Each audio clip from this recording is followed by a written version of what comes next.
আসসালামু আলাইকুম। বেগুন দিয়ে চাপা শুটকির ভর্তা। সেজন্য বেগুন, চাপা শুটকি, পেঁয়াজ, কাঁচামরিচ আর রসুনের প্রয়োজন। চাপা শুটকিটা আগে প্রথমে পুড়িয়ে যখন তেল ছেড়ে দিবে দ্যাটস হচ্ছে চাপা শুটকি হয়ে গেছে। তারপর মিক্সিং জারের মধ্যে আমরা সবগুলো উপকরণ নিয়ে ব্লেন্ড করব, শুধু পেঁয়াজ ছাড়া।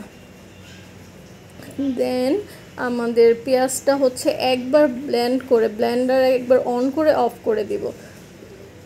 ব্লেন্ডার অন করে অফ করে দিব, হয়ে যাবে আমাদের পেঁয়াজ। তারপর লবণ দিয়ে মিক্সড করে নিব। আমাদের ভর্তা রেডি। অনেক মজাদার একটা ভর্তা, অবশ্যই সবাই ট্রাই করবেন।